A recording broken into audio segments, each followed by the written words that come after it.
Kakagising ko lang po. May muta pa nga eh. Walang hilahilamos, diretso agad sa paggawa ng video. Pero eto po yung matindi. Nakakita na ba kayo ng isang player po na naglaro ng isang bigating event tulad nitong Grand Chess 2 Super Classic Romania 2026 habang nakahiga po sa kanyang kama? Yan po ang nangyari dito sa torneyong ito. Nabalitaan niyo po ba kahapon, no isang araw, kalaban ni Ali Reza, si Fabiano Caruana, pero hindi siya sumipot dahil daw po may problema. At ang problema pala, na-injury itong si Ali Reza. Kaya ngayong round number 5, naglaro po siya habang nakahiga sa kanyang kama dahil ang injury niya pala ay sa kanyang ankle na natapilok po ata. Ito po yung tsura niya, tingnan nyo. Kalaban niya po si Grandmaster Sindarovjan at naglaro siya sa kawarto niya habang nakahiga. Tingnan nyo, naka-short to. Tapos nakaangat yung paa. Sarap ng higa eh, no? Pwede kang matulog habang matagal tumira kalaban mo pag ganyan. Anyway, anong nangyari sa laro nila? Yan po ang ating sisilipin. So, Ali Reza versus Sindarov, puti po. Ito pong si Ali Reza. Tumira po siya ng E4, E5, Knight F3, Knight C6, Bishop C4, Knight F6, D3, Bishop C5. Ito po yung tinatawag lang Italian game. Ayan, Giuco Pianissimo, pagka C3, nag-D3, nag-castling H3, nag-Rook E1, nag-castling, nag-Knight to D2, nag-Bishop to B6, umatras, pagka-atras, nag-A5. Ayan, atakihin yung Bishop na umikot na po yung kabayo. Lahat po yan typical na tira dito po sa Giuco Piano eh. So, eto po, iikot po yan dyan.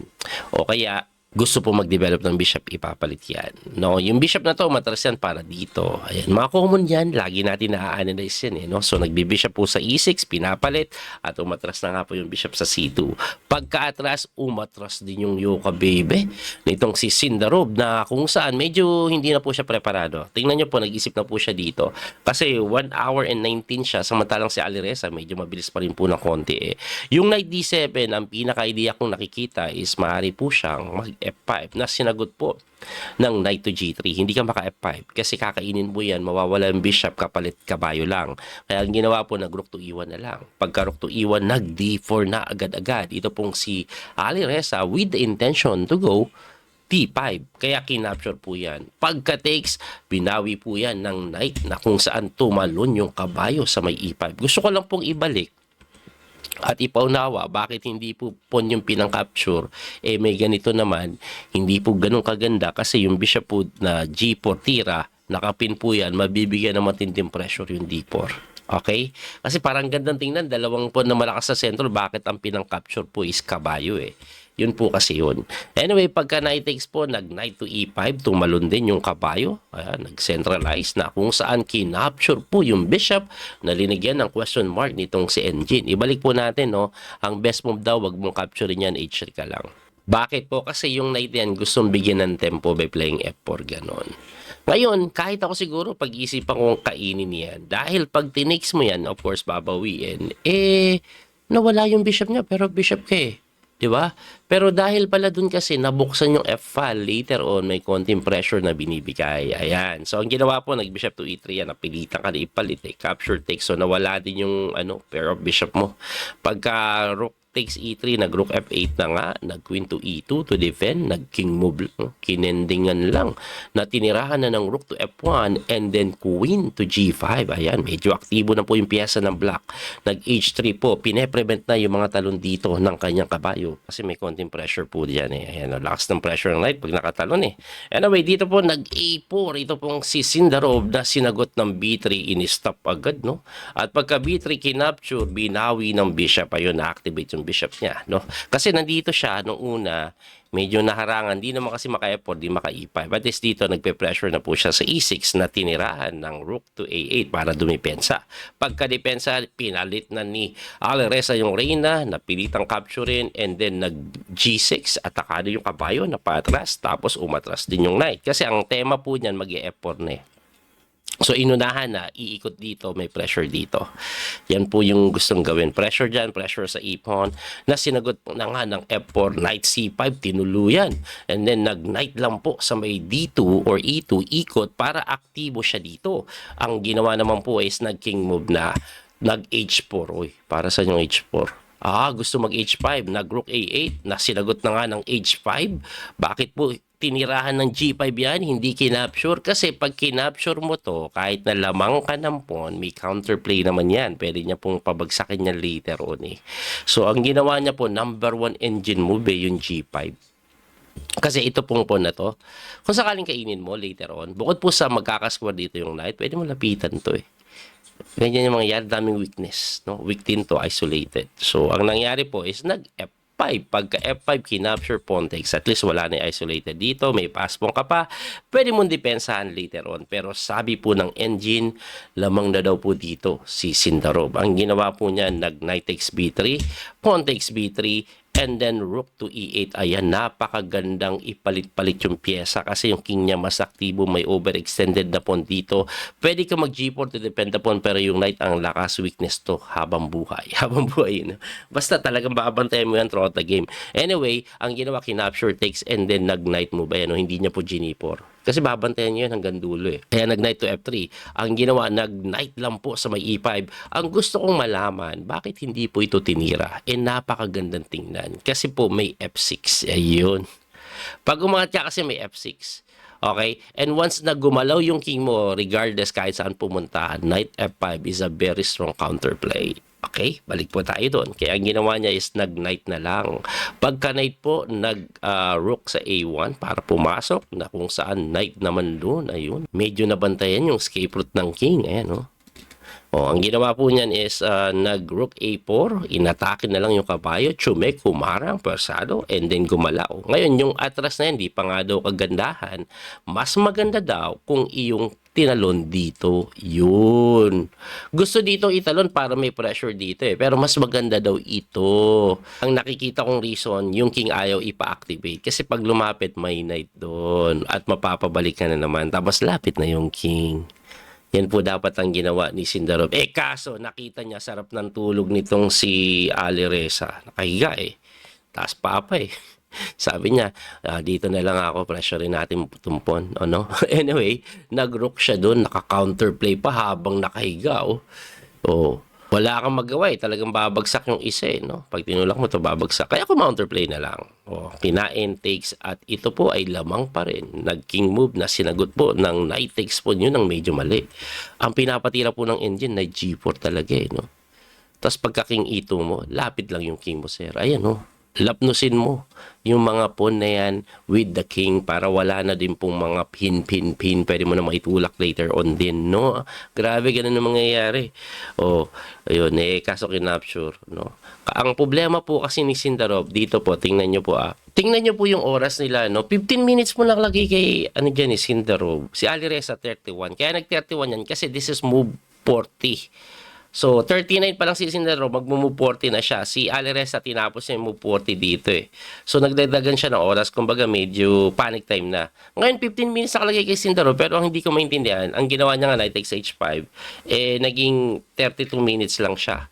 So, ibig sabihin, nag-plus 30, ibig sabihin, ang ginamit niya is around 13 minutes out of 15 minutes. Pero, nakalagay po dito, ayan no, segundo lang siyang tumira eh. Di po siya nag-isip ng matagal. No, medyo mabilis na daw pong tinira yan. Anyway, di ko sure. Pero yun yung nakalagay dito. Kung tinira niya ba na matagal o mabilis. Kaya hindi niya napag-isipan na mas maganda yung knight to G4 tapos king move. Anyway, yun na nga po ang nangyari. At nag-knight to E3, umatras ng kabayo. Lamang pa rin naman. Kasi, one pawn up eh. Ayan o, king move, tulak, lamang pa rin. Ayan o. Okay, knight check, bumalik. At yun, dun. Mali daw yun. Tamang tira. Activate yung king dito. No? Hindi dito kasi may ganito eh. Dito, tapos G4, tapos dito ka papasok. Tinira po is rook C1, medyo mali. Ayun, naka-counter, tumulak, lumapit, chumek. Inactivate niya yung king sa kabilang side. Okay, lumipat sa kabila. Kinapture na yung pawn, chumek. Tumakbo doon, umatake, tumulak, capture, umangat. Ayan. At dito po, sa part na to, medyo nakakatakot na. Kasi may pass pawn na siya, may pass mo ka din, dalawa. Pero meron din dito pag hindi mo nabantayan. Pero ito kasi parang ang bilis tuloy-tuloy So, ang ginawa po dito ni Sindarov, tumira po siya ng repetition. Ayan. Actually, according sa engine evaluation, equal na daw. Hindi po kasi mapilit Hindi mapilit Kung gusto mong pilitin, tulak mo, mas mabilis po ata yung mga tulak na to Ano, B6 paano mo to kasi didepensahan? Walang way dahil nakabantay yung king hindi mo ka ganun hindi ka din makailalim. Sa'yo, iilaliman No? Like for example, sumabay ka, B7. Ayan, paano mo didepensahan yan? Ang kailangan mong gawin daw, mag-perpetual ka Ayan, king A3. Hindi pwede dito Kasi later on may check Igaganon mo, hindi ka makadepense no? Well, ganyan po mangyayari, rook G3. Yan, tatablahin mo na. Ngayon, pag umangat siya dito, baka may chance ka pa, H2. Anong meron? Kasi pagka-promote niya, tapos promote ka din, wala siyang check. Tapos ka may check. Ganun. Di ba? Kaya pasado na siya ata gumanon, no? Pagka H2 mo, pasado na siya rook H7. Ayan. Kaso may knight C5 nga, may defense ang ganun. Matindi din, may ganito pag nag-promote ka Tricky din. Pero yun nga, nauwi sa tabla kahit na masarap ang tulog nitong si Aleresa. Anyway, punta po tayo sa laban naman ni Grandmaster Wesley. So, kalaban niya si Pragnanandha, agresibo ang naging tirahan. Ito po, so tumira po ng E4 yan. Ito po si Pragnanandha. Sinagot ni Wesley ng E5, nag-Knight F3, Knight C6, Bishop B5, Knight F6, Berlin na sinagot ng T3. Yan, talaga magpipilit. Tapos nag-Bishop C5 si Wesley. Pagka Bishop C5, ayun, nag-castling, So pagka-castling, nag-knight lang po sa D4, hinamon, capture takes, and then nag-C3, umatras. Sabi ko, nako, napakasimple naman ito. Baka matabla. Pero tingnan nyo yung mga nangyari Umatras, nag-C6, nag-knight to A3, nag-D6. Medyo preparado pareho, ang bilis tumira Nag-H3, nag-H6. Ayan, medyo nagtatagal na si Wesley. Pagka H3, ang tagal ni Wesley, nag-H6, tumira po ng king move. Tapos tinirahan ni Wesley ng aggressive G5. Grabe, no? Si, Pragnanandha, mukhang preparado, bilis tumira Pero Wesley, tingnan nyo, agresibo, nag-iisip. So, ang ginawa po niyan, tumalon yung kabayo, umatras. Nag-ikot yung kabayo, rook lang sa may G8, walang plano mag-castling Atake talaga siya. Atake po. Sabi ng engine, equal lang daw pero umaatake, no? So, nag-B4, nag-A3, or A6. Tumira po ng knight jump. Uy, matindi din, no? Gusto niyang kainin mo para pagka-capture, may pressure dito. By the way, di pwedeng kainin ng pawn dahil nakapin. So, nag-bishop to B8, kinapture takes, and then nag-F3 lang, kunat. Nag-bishop to A7, para may konting dating, hindi maka-D4 basta-basta, hindi maka-develop ng bishop doon. Na sinagot po ng bishop to B3, hinamon. Pagkahamon, kinapture, and then queen takes, at eto, nagkapalit-palit, may mga idea si Wesley, atake doon. Anong ginawa? Nag-A5 or A4, umatake. Nag-bishop to B6. Ang idea po, pine-prevent po ito. Kasi, kung nandito ka kasi, pwedeng makain-kain yan Pero dahil doon po, nawala yung pin So, pagka-bishop to B6, nag-queen to E2, nag-king move lang. Uy, manual castling. Nag-bishop develop. Uy, kining movean lang. Nag-ano siya? Artificial castling, yung batawag nila dyan. Anyway, tinulak, kinapture, and then nag-E5 na kung saan. Ayan na, medyo na bad bishop na po, no? Pagka-E5, pagka D5, nag-E5. Ayan. Tapos nag-F6. Pag pinalit po yan, lamang po itim dyan. Kuwari, kinain-kain mo. Pero dahil po sa tiradang F4, nako, medyo lamang pa pala puti dyan. Lamang pa daw puti. So, ang ginawa, kinapture, takes, and then nag-rook sa F6 na kung saan, ayan, nagkapilahan na. Kinapture, napilitan na.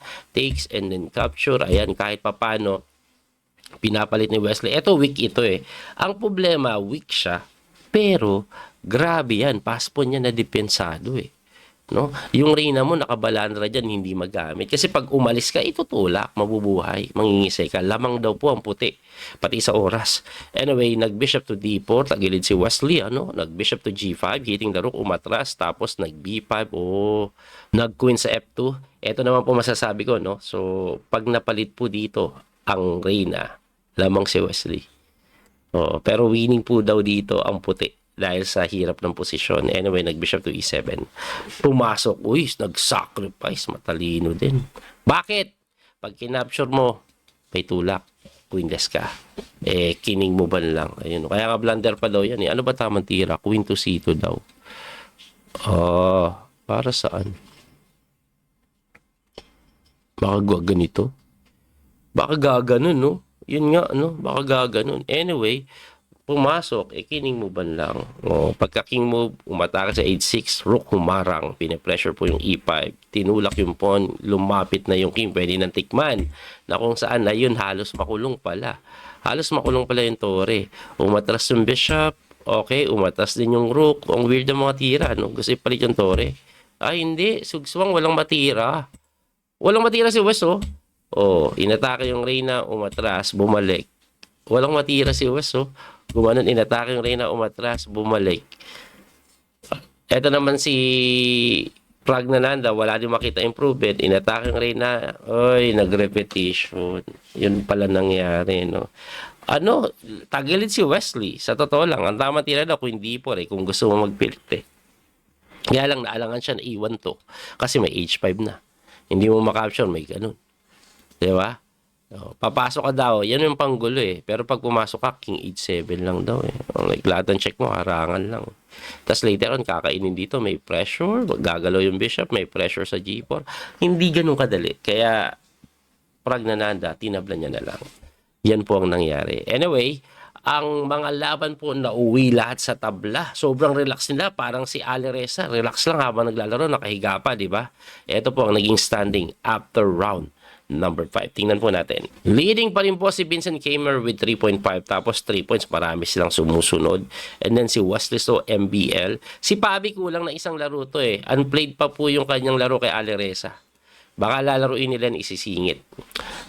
Anyway, si Sindarov, andyan 2 points at Ali Reza Kulela, injured injured. Kulang din siya na isang laro pa. Yan po ang kasalukuyang standing.